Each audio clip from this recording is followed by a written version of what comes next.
Hello అండి. నేను మీ advocate Lokesh Reddy. ఈ రోజుల్లో మనం చూస్తున్నట్లయితే ఒక అమ్మాయి గాని, అబ్బాయి గాని వాళ్ళతో రిలేషన్‌లో ఉండటం, ఆ తర్వాత కొంతకాలం ఆ రిలేషన్‌ని ట్రావెల్ చేసి కొన్ని రోజుల తర్వాత ఏదో కారణాల వల్ల బ్రేకప్ అవ్వడం, తర్వాత మళ్ళీ మూవ్ ఆన్ అవ్వడం ఇవి జనరల్‌గా చూస్తూ ఉంటున్నాం.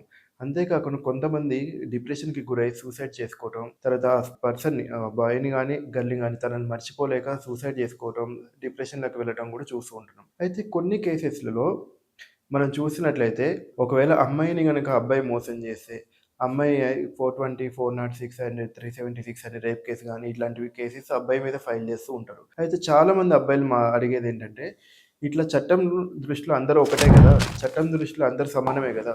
మరి అలా అన్నప్పుడు అమ్మాయిని మోసం చేస్తే అమ్మాయి కేస్ పెడుతుంది. మరి అబ్బాయిని మోసం చేసినప్పుడు అబ్బాయి కేస్ పెట్టడానికి లేదా ఏంటి అని అడుగుతూ ఉంటారు. పోలీసులు గూడా ఏంటంటే, అమ్మాయి మోసం చేస్తే నువ్వేం కంప్లెయింట్ ఇస్తావు? మళ్ళీ అమ్మాయి కంప్లెయింట్ ఇస్తే నీకు ఇబ్బంది అవుతది అని చెప్పడం.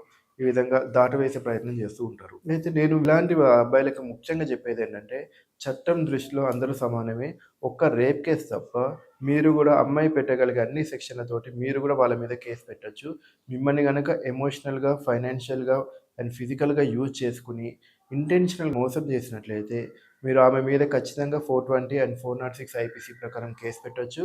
అండ్ ఒక 376 రేప్ కేస్ తప్ప మిగతా అన్ని కేసులు పెట్టే అవకాశం ఉంటుంది.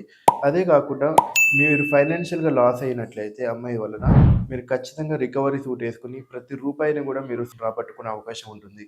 సో, ఇక్కడ మీరు డిప్రెషన్‌లోకి వెళ్ళాల్సిన అవసరం లేదు. చట్టం దృష్టిలో అందరూ సమానమే. మీకు ఎలాంటి ప్రాబ్లమ్ వచ్చినా చట్టంలో ఒక సొల్యూషన్ ఉంది. ఏ ప్రాబ్లమ్ వచ్చినా సమాజం పరంగా ఎలాంటి ప్రాబ్లమ్ వచ్చినా చట్టంలో ఒక సొల్యూషన్ అంటూ ఉంటది. మీరు డిప్రెషన్‌కి గురవ్వడం, మోసపోయాను గదా! నాకు ఇలా ఉన్నాయేంటి, మన చట్టాలు ఇలా ఉన్నాయేంటి అని మీరు బాధపడాల్సిన అవసరం లేదు. చట్టాన్ని గౌరవించే వ్యక్తిగా చెప్తున్నాను. చట్టం దృష్టిలో అందరూ ఒకటే. చట్టంలో ప్రతి దానికి పరిష్కారం ఉంటుంది.